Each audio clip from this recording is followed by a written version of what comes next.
Bem-vindo, alunos, a mais uma aula de estrutura de dados.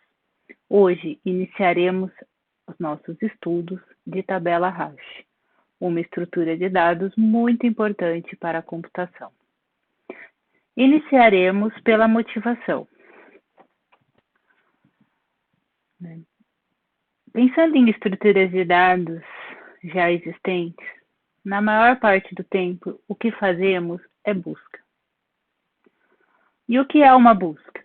Uma busca é dada uma chave de procura, a tabela vai ser percorrida e iremos comparar a chave de procura com os elementos inseridos na tabela ou na estrutura escolhida. Se chegarmos ao final da estrutura e não conseguirmos uma comparação positiva, o elemento não foi encontrado. Se não, o elemento estará em alguma posição da estrutura. Então, a partir daí, muitos métodos de busca foram criados, nós vimos alguns nas aulas. E ele é melhor ou pior, dependendo de como ele é concebido. E o conjunto, inserido na estrutura, ele pode estar organizado ou não, ou seja, ele pode estar ordenado ou não. Bom, os melhores algoritmos sempre são obtidos quando a tabela está organizada. Porque nós vimos a busca sequencial, ela era bem precária. Então, os melhores métodos que nós estudamos lá no começo foi a busca binária e a busca interpolada, que lidam com dados organizados.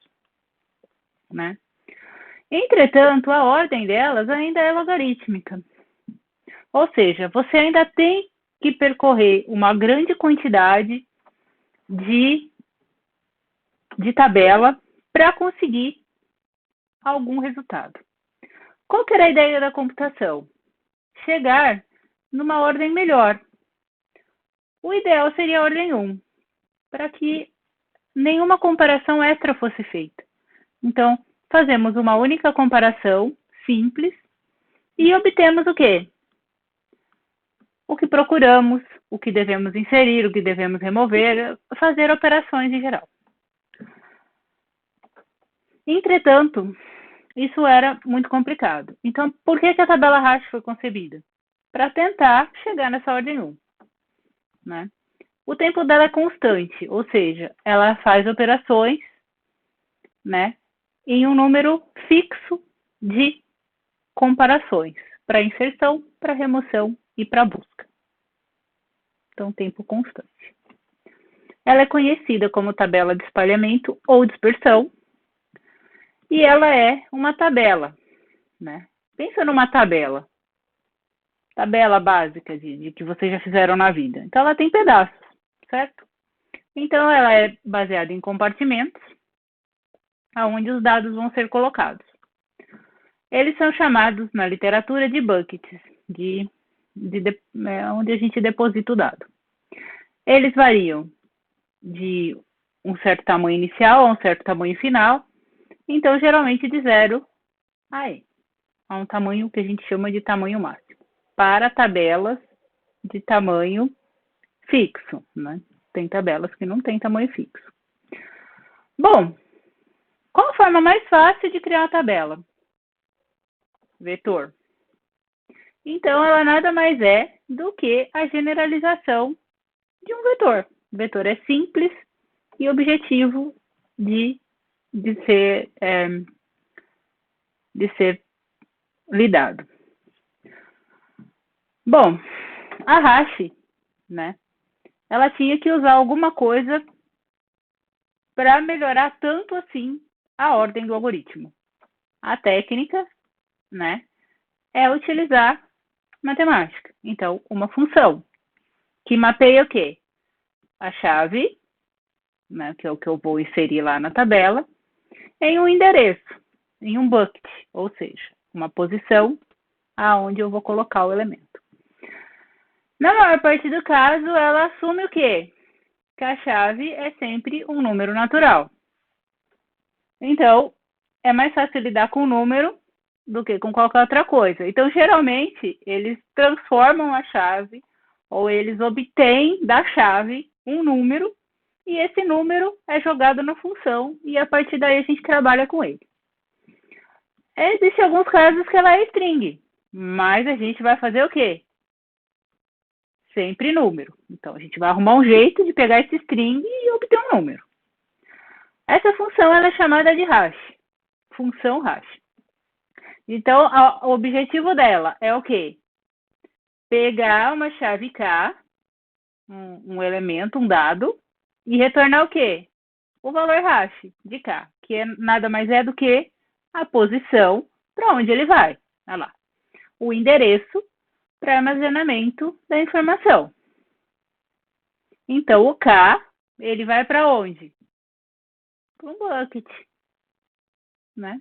E aí, a gente vai organizar essa função.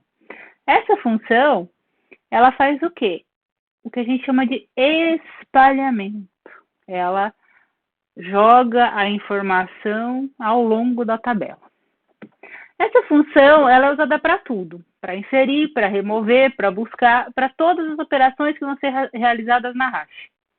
E todas as operações que eu for fazer, eu vou usar a mesma função e ela tem que ser o quê? Determinística. Porque ela tem que sempre gerar o mesmo resultado para qualquer operação que eu for fazer. Eu não posso gerar um número se eu for remover, outro número se eu for buscar, senão eu perco o dado. Então, ela tem que ser altamente determinística e organizada. Não podemos ter nenhuma falha nela. Bom, funções hash podem ser organizadas a partir de qualquer pensamento matemático, desde probabilidade até funções que usem integral, derivada ou qualquer outra teoria de matemática que vocês tenham visto durante o curso ou durante a vida. Né? Uma forma muito fácil é usar operações básicas. Ela tem que ser fácil de processar, né, gente? Se demorar um tempão para o computador fazer isso, imagina como é que a gente ia ficar lá esperando até esse espalhamento aí dos dados na tabela ocorrer.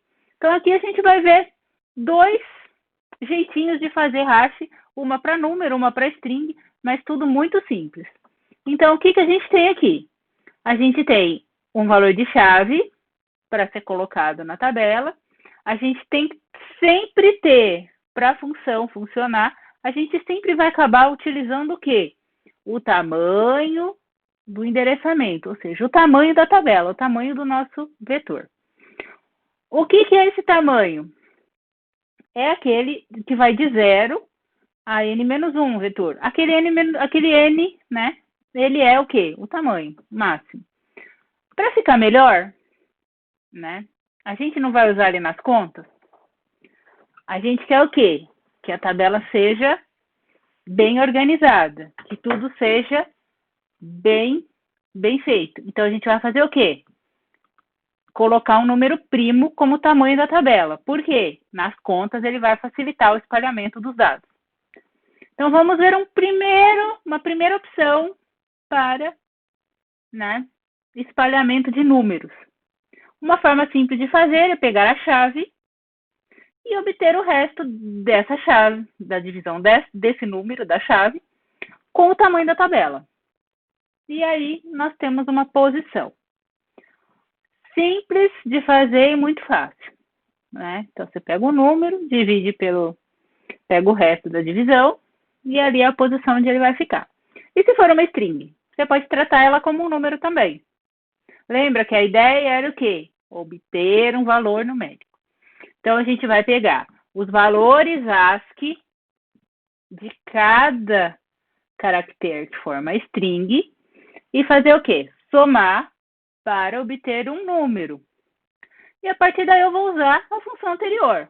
Vou obter o resto desse número obtido com o tamanho da tabela. Então, é o que eu fiz aqui com a Ana, né? Do ladinho aqui.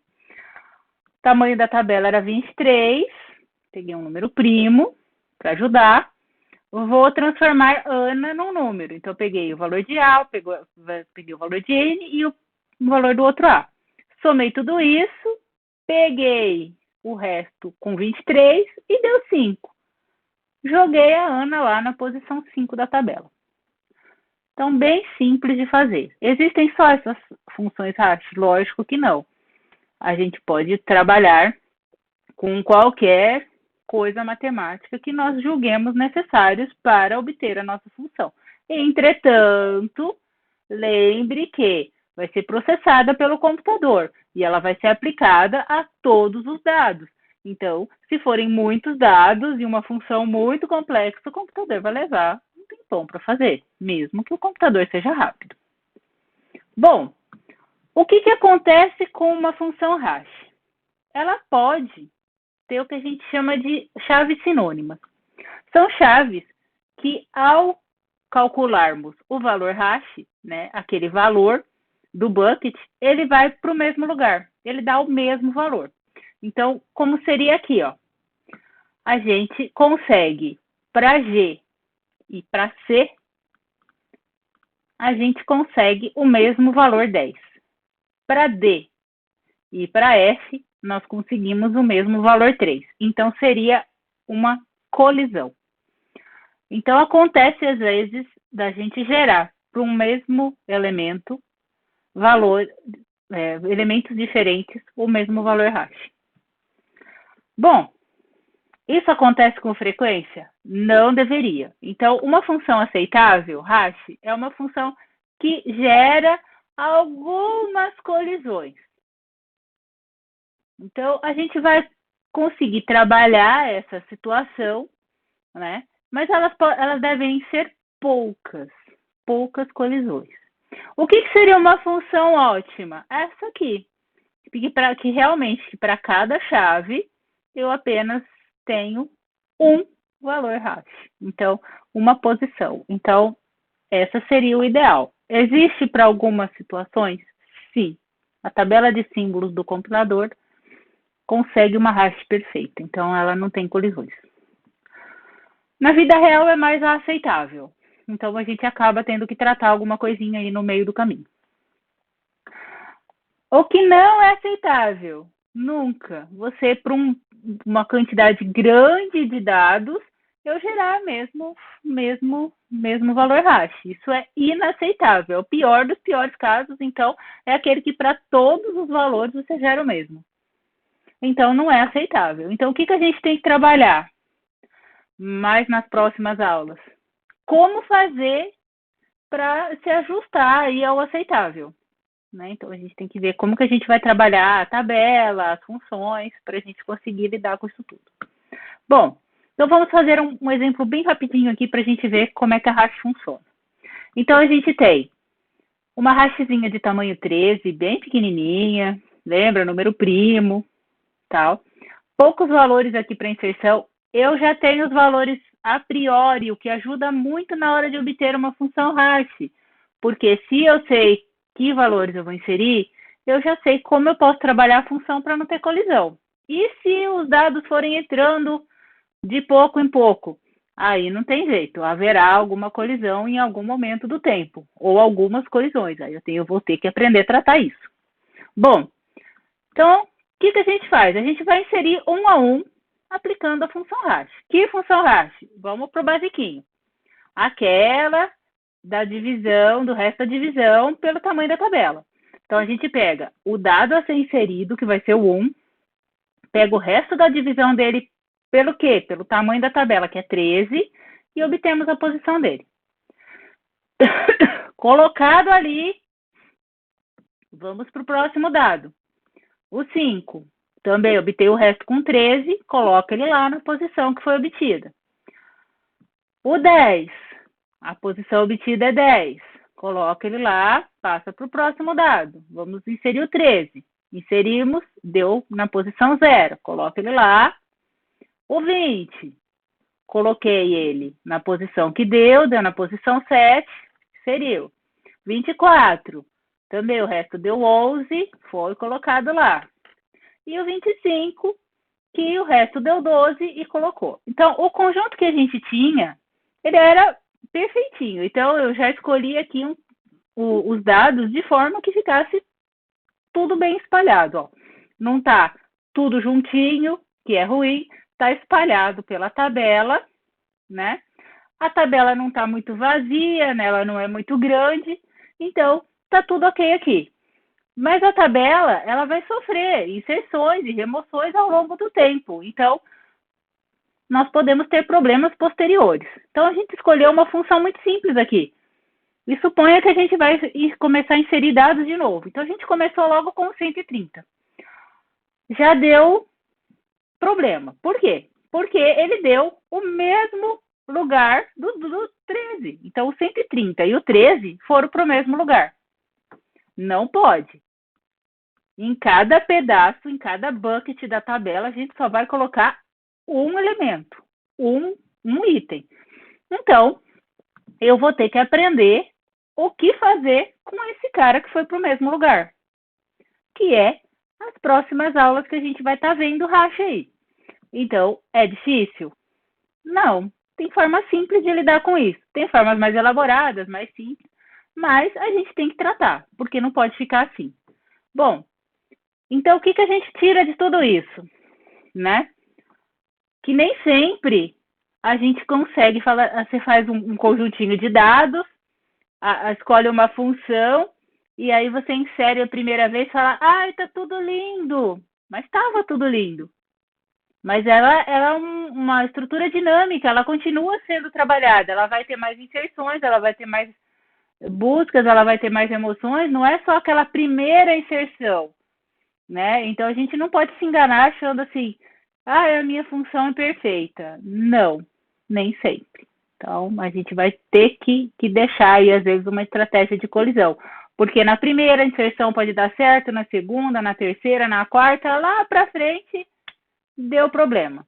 Então a gente tem que ter a ideia de que um dia pode acontecer alguma colisão, a menos que seja uma hash que você vai realmente inserir um único conjunto com uma tabela de símbolos do compilador, ele não fica aumentando. Você coloca eles lá e pronto, só faço busca. Aí fica mais fácil. Então vamos lá. O que a gente tira de ideia da função? A gente vai ter que trabalhar essa função, né? Bastante. Bom, a gente quer o quê? Que ela distribua os dados na tabela. De qualquer jeito? Não. Distribuição uniforme. O que é uma distribuição uniforme? É uma distribuição que, ao longo do tempo, funciona de maneira igual. Eu não vou ter dados agrupados só numa região da tabela ou só em outra, ou seja, ela tem que espalhar o dado pela tabela. Bom, isso é muito difícil de obter, não é tão simples assim, eu pego qualquer função e ela espalha bem. É que eu falei, se você tem todo o conjunto de dados que vai entrar, é mais fácil de obter uma função boa. Mas isso pode não ser tão simples assim, nem tendo os dados. Bom, eu posso usar qualquer dado, qualquer cálculo matemático ou estatístico, dependendo da situação. E geralmente, dependendo aí do contexto, do que a gente vai fazer, vai ser complexo esses cálculos, tanto matemáticos quanto estatísticos. Então, não se engane aí achando que vai ser sempre bonitinho assim, que é só resto, né? Bom, a função tem que gerar, aparentemente, endereços aleatórios, né? Ela não pode, que eu falei, juntar tudo ali num lugarzinho só, né? O que acontece? Alguns endereços gerados mais de uma vez, em algumas nunca são gerados. Então, assim, ou você vai ter muita colisão, ou você vai ter muito espaço vazio. Então, isso não é bom. Tem que espalhar bem, tem que ter pouca colisão, a função tem que ser boa. Bom, então o que a gente espera de um bom hash? Distribuição uniforme, ou seja, ao longo da tabela. Vai ter pouca ou nenhuma colisão, ela vai evitar o máximo de colidir. E ela tem que ser relativamente fácil e rápida de computar. Falei, a gente não vai ficar lá a vida inteira esperando o computador calcular aquilo ali. E a gente tem que estabelecer uma boa estratégia, né, para colisões. Por quê? É o que eu falei, em algum momento, principalmente se ela aceitar novas inserções, não for só um conjuntinho inicial e ficar naquilo, ela possivelmente um dia terá colisões. Então, estratégia boa. Então, já pensa aí num jeito bom de fazer a coisa funcionar. Então, o que a gente vai ver nas próximas aulas? A gente vai ver como organizar essa tabela, se ela vai ser um vetor mesmo ou se vai ser uma outra forma, e como que a gente vai tratar essas colisões. Tem várias formas de fazer, né? Cada uma tem a sua parte boa e a sua parte ruim. Bom, então, até a próxima aula.